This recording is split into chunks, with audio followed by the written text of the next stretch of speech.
SIT ಬೇಡ NIA ಕೊಡಬೇಕನ್ನೋಂಥ ಒತ್ತಾಯ. ಅದೇ ಮೊದಲು SITಗೆ ವೆಲ್ಕಮ್ ಅವರೇ ಮಾಡಿದ್ದು, ಈಗ SIT ಬೇಡ NIA ಕೊಡಬೇಕು. ಏನು ರೀಸನ್ ಏನಂತ, ಇದಕ್ಕೆ ಏನು ರೀಸನ್ ಏನಂತ ಅಲ್ಲ ಅದನ್ನ ಕೇಳಿ. SIT ಅವರು ತನಿಖೆ ಸರಿ ಆಗ್ತಾ ಇದೆ. ಆಯ್ತು ರೀ, ಫಸ್ಟು ಈಗ ನಾವು ಮಾಡಿರ್ತಕ್ಕಂಥ ತನಿಖೆಯಲ್ಲಿ ಲೋಪದೋಷಗಳಿದೆ ಇವ್ರಿಗೆ ಹೆಂಗೆ ಗುರ್ತು?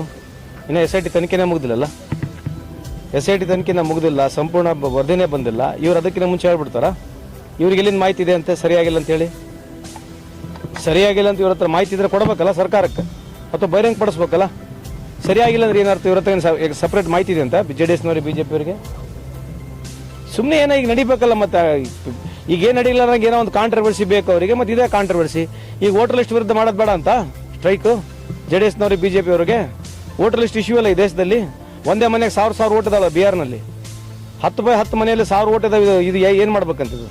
ಈಗ ಇದು ಓಟ್ ಕಳ್ತನ ಆಗಿರ್ತಕ್ಕಂಥದ್ದು ಜನಕ್ಕೆ ಮುಟ್ಟಬಾರ್ದು ಅನ್ನೋಕೆ ಇದು ಒಂದು ಪ್ರಯತ್ನ ಮಾಡ್ತಾ ಇರ್ತಾರೆ ಅಷ್ಟೇ. ಕಾಲಿಂಗ್ ಅಟೆನ್ಷನ್ ಡೈವರ್ಷನ್ ಮಾಡ್ತಾರಲ್ಲ, ಅದಕ್ಕೆ ಈ ಪ್ರಯತ್ನ ಅಷ್ಟೇ, ಏನಿಲ್ಲ. ಫಸ್ಟ್ ಇದು ಉಪರಾಷ್ಟ್ರಪತಿಯವರು ಯಾಕೆ ರಾಜೀನಾಮೆ ಕೊಟ್ಟರು, ರೀಸನ್ ಏನು? ಅದಕ್ಕೆ ಇರ್ತಕ್ಕಂಥದ್ದು ಇವತ್ತು ಎಲ್ಲ ಇನ್ಸ್ಟಿಟ್ಯೂಷನಲೈಸ್ ಇರ್ತಕ್ಕಂಥ ಹುದ್ದೆಗಳನ್ನ BJPಯವರು ಕಮರ್ಷಿಯಲೈಸ್ ಮಾಡ್ಕೊಂಡ್ಬಿಟ್ಟಿದ್ದಾರೆ. ಅವರಿಗೆ ಸ್ವಂತ ಯೂಸ್ ಮಾಡ್ಕೊಳ್ಳಿಕ್ಕೆ ಇರ್ತಕ್ಕಂಥದ್ದು ಸುಪ್ರೀಂ ಕೋರ್ಟ್ ಹಲವಾರು ಸಲ ಈ ರೀತಿ ಹೇಳಿದೆ. ಗವರ್ನರ್ಗಳು ಅದೇ ರೀತಿ ಮಾಡ್ತಾ ಇದ್ದಾರೆ. ಇವತ್ತು ಉಪರಾಷ್ಟ್ರಪತಿಯವರು ಏನು ದೇಶದ ಸಂವಿಧಾನದಲ್ಲಿ ಏನು ಅವ್ರಿಗೆ ರಾಜೀನಾಮೆ ಕೊಡೋ ಕಾರಣ ಏನು? ಬರೀ ಅವ್ರ ಹೆಲ್ತ್ ಇಶ್ಯೂಸ್ ಅಲ್ಲ, ರಾಜೀನಾಮೆ ಇರ್ತಕ್ಕಂಥ ಕಾರಣ ನಿಮಗೆಲ್ಲರಿಗೂ ಗುರ್ತಿದೆ. ಕಾರಣ ನಿಮಗೆ ಗುರ್ತಿಲ್ವಾ ಇದಕ್ಕಿದೆ ಅಂತ ಹೇಳಿ? ಸೊ ಅಲ್ಲಿ ಏನಿರ್ತಕ್ಕಂಥ ಜಡ್ಜ್ ಮೇಲೆ ಏನೋ ಅದೊಂದು ಎನ್ಕ್ವೈರಿ ಆಗ್ಬೇಕು ಅನ್ನೋದಕ್ಕೆ ಒಂದು ಪಾಸ್ ಮಾಡಿದಕ್ಕೆ ಅವರಿಗೆ ರಾತ್ರಿ ಒತ್ತಡವನ್ನು ತಂದು ಅವರಿಗೆ ರಾಜೀನಾಮೆ ಕೊಡಿಸಿದ್ದಾರೆ. ಇಡೀ ಜಗತ್ ಜಾಹಿರೈತೆ, ಅದರ ಬಗ್ಗೆ ಎಲ್ಲಿ ಚರ್ಚೆ ಆಗೋದಿಲ್ಲ. ಸೊ ಹಂಗಾಗಿ ಇವತ್ತು ಕಾಂಗ್ರೆಸ್ ಪಾರ್ಟಿ ಇವತ್ತು ಸಂವಿಧಾನ ಉಳಿಬೇಕು, ಸಂವಿಧಾನ ಹುದ್ದೆಗಳಿಗೆ ಏನಿರ್ತಕ್ಕಂಥ ಒತ್ತಡಗಳು ಇರಬಾರ್ದು, ರಾಜಕೀಯ ಒತ್ತಡಗಳು ಇರಬಾರ್ದು ಅನ್ನೋದಕ್ಕೆ ನಾವು ಒಂದು ಕ್ಯಾಂಡಿಡೇಟ್ನ ಮಾಡ್ತಾ ಇದ್ದೀವಿ. ಸಮರ್ಪಕವಾಗಿ ನಂಬಿಕೆ ಇದೆ ನಮಗೆ, ಗೆಲ್ತಕ್ಕಂಥ ನಂಬರ್ಸ್ಗಿಂತ ಜಾಸ್ತಿ ನಮಗೆ ಒಂದು ನಂಬಿಕೆ ಇದೆ. ಸಂವಿಧಾನ ಮೂಲದಲ್ಲಿ ಇರ್ತಕ್ಕಂಥ ಯಾರು ನಂಬಿಕೆ ಇದೆ. ಈವನ್ ಅಲಯನ್ಸ್ ಪಾರ್ಟಿ ಅವ್ರದ್ದೇನು ಫುಲ್ ಮೆಜಾರಿಟಿ ಇಲ್ಲ, ಅವ್ರದ್ದೇನು ಫುಲ್ ಅಲಯನ್ಸ್ ಇಲ್ಲ, ಅವ್ರದ್ದೇನು ಫುಲ್ ಮೆಜಾರಿಟಿ ಇಲ್ಲ. ಸೊ ಅವಕಾಶ ಇದೆ ನಮಗೆ. ಗೊತ್ತಿಲ್ಲ, ನಾವು ಇದೆಲ್ಲ ಸಾರ್ವಜನಿಕವಾಗಿ ಕಳೆದ 11 ವರ್ಷದಿಂದ ಇವ್ರೇನು ಲೂಟಿ ಹೊಡೆದ ಇಡೀ ದೇಶದ್ದು. ಇಲೆಕ್ಷನ್ಗಳನ್ನ ಕಳ್ತನ ಮಾಡಿದ್ದಾರೆ, ರಿಸರ್ವ್ ಬ್ಯಾಂಕ್ನಾಗಿರ್ತಕ್ಕಂಥ ನೋಟುಗಳು ಕಳ್ತನ ಆಗೋಗಿದ್ದಾವೆ, ರೈತರು ಸಾಲದಲ್ಲಿ ಮುಳುಗಿಬಿಟ್ಟಿದ್ದಾರೆ, ಇವರು ಉದ್ಯಮೆದಾರರಿಗೆ ಸಾಲ ಮನ್ನಾ ಮಾಡಿರ್ತಕ್ಕಂಥ ಸರ್ಕಾರಗಳು, ಡಿಮಾನಿಟೈಸೇಷನ್ ಬಗ್ಗೆ ಇವತ್ತು ಚರ್ಚೆ ಮಾಡೋಕೋದು 100 ಇದಾವೆ, ಅದೆಲ್ಲ ಬೇಡ. ಸದ್ಯಕ್ಕೆ ಈಗ ಇರ್ತಕ್ಕಂಥದ್ದು ಏನಿದೆ ವಿಷಯ ನೀವು ಕೇಳಿರ್ತಕ್ಕಂಥದ್ದಕ್ಕೆ ಖಂಡಿತವಾಗ್ಲೂ ನಮಗೆ ನಂಬಿಕೆ ಇದೆ.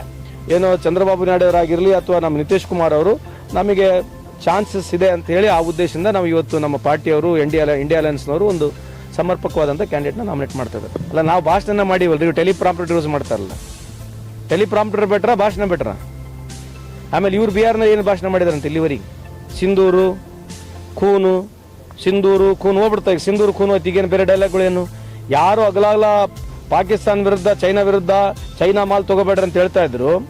7 ವರ್ಷದಿಂದ ಚೈನಾ ವಿರುದ್ಧ ಮಾತಾಡಿ ಇವತ್ತು ಚೈನಾ ಜೊತೆ ಮಿಲಾಪೆ ಮಾಡ್ತಾ ಇದ್ದಾರೆ. China is the only country which has supported Pakistan for against war. ಎಲ್ಲರಿಗೂ ಗುರ್ತಿದೆ. ಚೈನೀಸ್ ಮಿಸೈಲೇ ಬಂದು ನಮಗೆ ರಫೇಲ್ಗೆ ಹೊಡೆದಿರ್ತಕ್ಕಂಥದ್ದು ಇಡೀ ಪ್ರಪಂಚಕ್ಕೆ ಗುರ್ತಿದೆ. ಇದ್ರ ಬಗ್ಗೆ ಡೌಟ್ ಇದೆಯಾ? ಇವ್ರಿಗೆ ಏನು ಬೇಕಾದ್ರೆ ಯಾವಾಗ ಬೇಕಿದವಾಗ ಮಾತಾಡೋದು, ಯಾವಾಗ ಬೇಕಿದವಾಗ ಅಲಯನ್ಸ್ಗಳು ಮಾಡ್ಕೊಳ್ಳೋದು, ಅದನ್ನ ಟಿವಿಯಾಗ ಬೆಳಗ್ಗೆ ಸಾಯಂಕಾಲಕ್ಕೆ ತೋರಿಸೋದು. ಟ್ರಂಪ್ ಜೊತೆ ಹೋದ್ರೆ ಟ್ರಂಪು ಏನು ಮೋದಿಯನ್ನ ಇಡೀ ದೇಶ ನೋಡಿ ಎದುರ್ತಾ ಇದೆ ಅಂತ ಮೊದಲು ಹೇಳ್ತಾ ಇದ್ರು. ಇವತ್ತು ಉಲ್ಟಾ ಇದೆ. ಜಿಂಗ್ಪಿಂಗಿಗೆ ಮೋದಿ ಅವ್ರಿಗೆ ನೋಡಿ ಇಡೀ ದೇಶ ಪ್ರಪಂಚ ಎದುರ್ತಾ ಇದೆ ಅಂತಕ್ಕಂಥ ಇದೇ ಡೈಲಿ ಹೆಡ್ಲೈನ್ಸ್ಗಳು ನೋಡೋದು ಬಿಟ್ಟರೆ ಬೇರೆ ದೇಶದಲ್ಲಿ ಏನಿದೆ? ಏನು ಹೇಳಿದೆ ಹೇಳ್ರಿ? ಚೈನಾಲಿಂದ ನಾವು ಎಷ್ಟು ಇಂಪೋರ್ಟ್ ಮಾಡ್ತಿದ್ವಿ ಇದ್ರ ಬಗ್ಗೆ ಚರ್ಚೆ ಮಾಡ್ತಾರಾ? ಮೇಕ್ ಇನ್ ಇಂಡಿಯಾ ಅಂತ ಮಾತನಾಡಿದ್ರು, ಎಷ್ಟು ಎಕ್ಸ್ಪೋರ್ಟ್ ಮಾಡ್ತಾರೆ ಅದ್ರ ಬಗ್ಗೆ ಚರ್ಚೆ ಮಾಡ್ತಾರಾ? ಸುಮ್ಮನೆ ಪಿಕ್ಚರ್ ಓಡಿಸ್ಬೇಕು. ಏನೋ ಬೆಳಗ್ಗಿನ ಸಾಯಂಕಾಲ ಅವ್ರ ಪರವಾಗಿ ತೋರಿಸೋದು ಬಿಟ್ಟು ಈ ದೇಶದಲ್ಲಿ ಏನು ಉಳಿದಿಲ್ಲ. ಈ ದೇಶ ಹದಗೆಟ್ಟು ಹೋಗಿದೆ.